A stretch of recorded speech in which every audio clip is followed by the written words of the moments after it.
A warning from the UN as the economy in Syria takes a turn for the worse.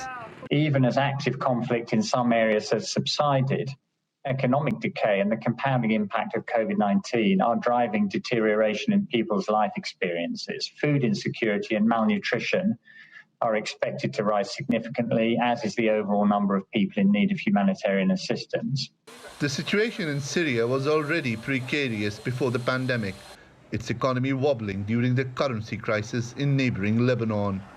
Many Syrians had kept savings and investments there, which were wiped out as the Lebanese pound crashed in early 2020.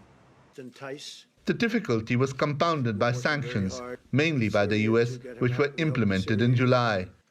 Parts of Syria are still mired in the conflict with the first hit. We cannot buy anything. We do not have any money or any jobs. We are unemployed. The prices are very high.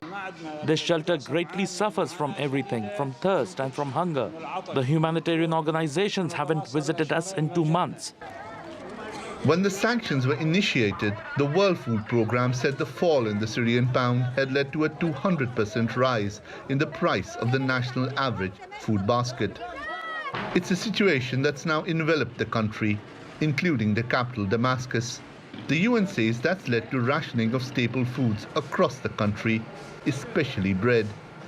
But as the Syrian people continue to suffer, the sanctions have had little effect on Bashar al-Assad and his regime. Analysts say the regime remains as strong as ever. The Caesar Act has no effect on the regime, neither on its pillars nor on its merchants. It only affects the citizens.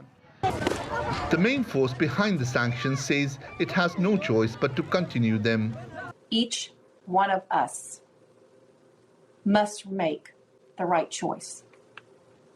We must take action to save lives because al-Assad, his regime, and his allies have failed to meet their basic responsibilities while waging war against the Syrian people.